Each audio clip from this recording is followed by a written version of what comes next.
ब्रिजवरून जाणाऱ्या प्रत्येक वाहनाचा भार खाली असणाऱ्या पियर कॅप आणि पियरवरती पोचवण्याचं काम हे आपला आय गर्डर करत असतो.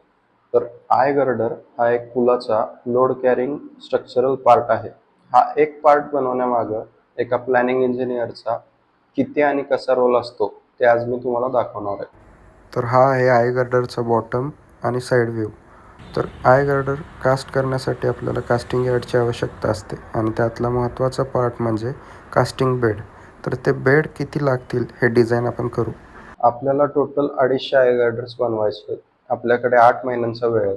तर एका महिन्यात किती आय गर्डर्स कास्ट केले पाहिजेत त्यासाठी 250 भागिले 8 केलं 31 आय गर्डर्स हे आपण एका महिन्यात बनवलेच पाहिजे.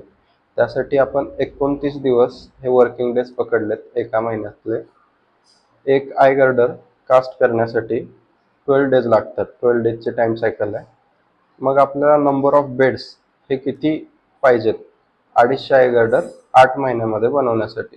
तर त्यासाठी आपण 31 I girder monthly production into 12 दिवस आपलं एका आय गर्डर बनवण्यासाठी लागतात ते आणि 29 डेज वर्किंग डेज हे पकडल्यानंतर आपल्याला मिळाले 12 बेड्स. तर आपण कास्टिंग यार्डला 2 भागात डिवाईड केलेलं आहे, बे 1 आणि बे 2. त्यामध्ये 7 मीटर वाईड रोड आपण ठेवलेला आहे आणि बे 1मध्ये 6 बेड, बे 2मध्ये 6 बेड असे टोटल 12 बेड्स आपल्याकडे आहेत.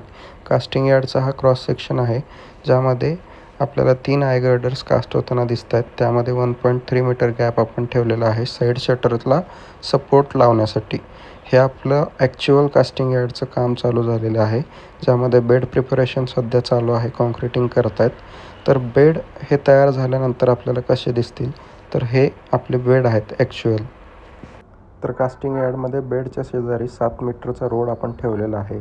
तर तो ह्या बूम प्लेसरसाठी ठेवलेला आहे. याचे जे आउट ट्रिगर्स आहेत ते 6 मीटर स्प्रेड होतात, त्याला 6 मीटर जागा लागते.